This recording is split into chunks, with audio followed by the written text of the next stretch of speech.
Nope. Ugh. Oh, God. No, not again. Oh.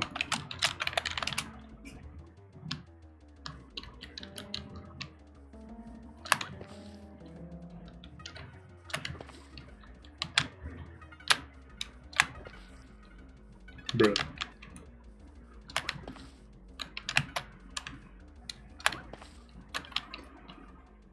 We can roll now. That took way too long. The loot tables on these guys suck. You can roll into trees? This is blasphemous. Never would I have expected that I would decide to include a roll in the Ocarina of Time map. Like, that's unexpected. Also spin attack too, which I may cover, we'll see. It's even got the double charge and everything. It's crazy. It's so cool. But yeah, I am so happy with how this roll turned out. It truly, like, it feels good, and that's impressive, especially for something that's like movement based on the player in Minecraft. Like, doing stuff like that is very difficult to get right. The overall experience and feeling of it is pretty great.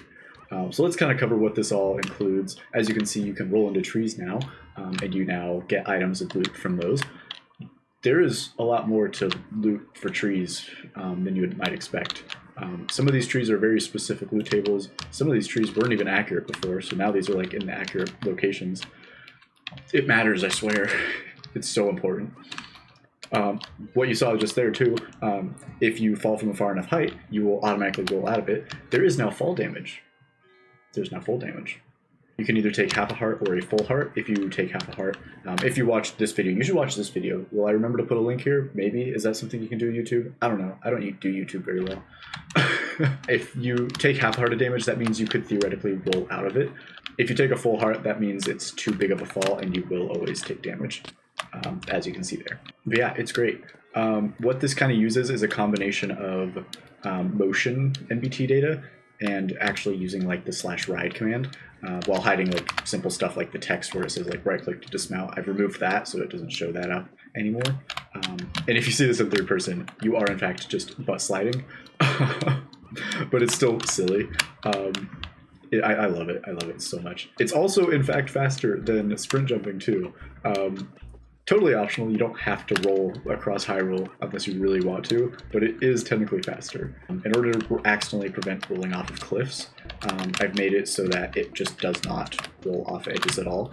And if there's not enough distance, it will not roll at all. So like right now, I'm triggering it, but it's not rolling unless I'm just slightly far enough away. And even if I am far enough away, it'll prevent me from rolling straight off the edge. I couldn't find a very solid way to get this working up single blocks. There's very few places where that would be really applicable, I feel like. Again, this is such like a minor thing, like whether people use this or not is not super important. It's the fact that it is used for loot tables, and crates is the other big thing. But yeah, this crate here, the cuckoo is always on top of it. You can now break the crate to reveal the cuckoo finally. It's crazy. Crates also have loot, as you saw there with the rupee, which is just bizarre. Yeah, it's amazing. I also love the texture on the crates. I think it's just either a combination of, I think it's the barrel texture. Oh, the bottom of the barrel texture, I think that's what it is. So yeah, it's actually really funny. I planned to, I used the Deca-tree as like my main example to like test this. And it's funny because this is just barely like close enough if you don't jump to roll out of it.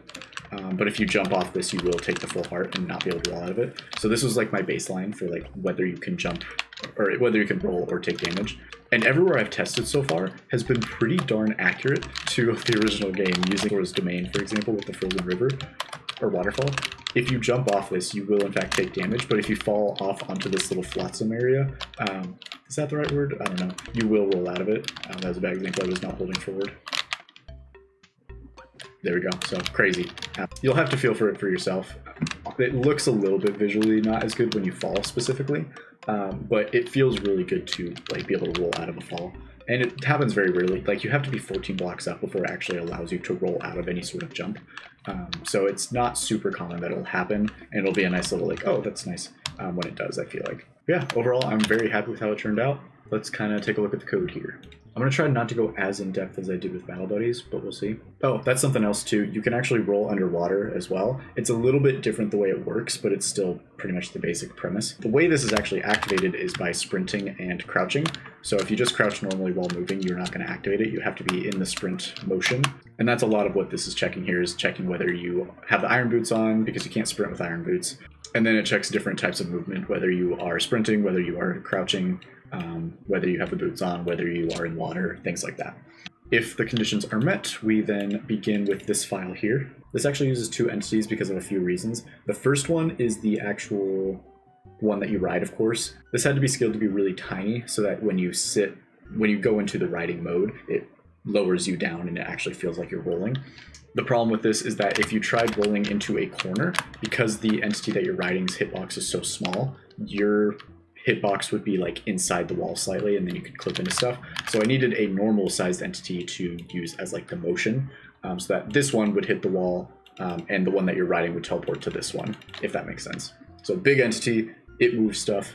The small entity teleports to that one, you're riding the small one. UUID, this just makes sure that whoever is rolling, when these entities are summoned, it makes sure to properly assign it to the right player. This is actually going to get an update here pretty soon. We finally have a proof of concept for a different method, because now that multiplayer exists, there are different indexes for the players. So I can actually use that to select a player, I guess, rather than having to use UUID. From here, honestly, I always just copy and paste this thing. So like, here's point A, here's point B. We subtract the distance from that so that we can get a direction, and then use that direction to get the motion that we need to go. So with the carrot tops, that of course gets in front of the player here specifically, relative, and then the 0.5 gets in front of the player, and we use that to actually calculate a distance and direction of where we want to roll. Once we get all that information, we store it into a scoreboard and then apply that as a motion to the entity, which I believe happens specifically in this file. This is run as the big entity that has the motion and everything. So here's kind of that main thing. We store the result into motion on the entity, getting it from the X and Y motion. I use some pretty rough naming schemes, so ignore the fact this is fair. It's just using, like, saving it as a motion. But yeah, that's kind of the main thing. It summons it, calculates all the motion information. The actual big entity gets applied that motion. If it runs into anything, or like the motion of it changes based on what it's supposed to be. So like instead of it being like 5 in this direction, it hits 0. That's when it calculates that there's a hit going on. With a basic file that just checks whether you are hitting a crate, a tree, or anything at all. If it's neither of those, it'll still play a sound. And as for the entity that you ride specifically, this also gives you resistance. So that's another thing. When you roll, you don't actually take damage during that, so that's cool. That's also been implemented.